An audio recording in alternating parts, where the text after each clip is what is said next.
Walang kawala ang isang street-level individual matapos ikasa ang buy-bust operation ng Tacloban City PNP.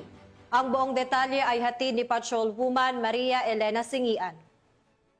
Ng mga autoridad ang isang street-level individual sa ikinasang buy-bust operation sa Barangay 37 Reclamation Area, Tacloban City. Bandang alas 6:39 ng gabi ng ikasang operasyon ng mga tauhan ng Tacloban City Police Station 2 Station Drug Enforcement Unit sa koordinasyon sa Philippine Drug Enforcement Agency 8. Nakumpiska sa sospek ang 7 pakete ng hinihinalang shabu na may tinatayang timbang na 8 gramo na nagkakahalaga ng 54,400 pesos, isang genuine 500 peso bill na ginamit bilang buy-bust money at isang coin purse. Mahaharap ang suspect sa kasong paglabag sa Section 5 at 11 Article 2 ng RA 9165 o Comprehensive Dangerous Drugs Act of 2002. Ang matagumpay na operasyon ay bunga ng pagpapaigting ng Tacloban City PNP katuwang ang iba pang ahensya ng gobyerno sa kampanya laban sa legal na droga upang matiyak ang kaayusan at kapayapaan sa nasasakupan. Dahil sa bagong Pilipinas, ang gusto ng pulis, ligtas ka. Mula dito sa Eastern Visayas, ako ang inyong PNN correspondent, Patrolwoman Singian,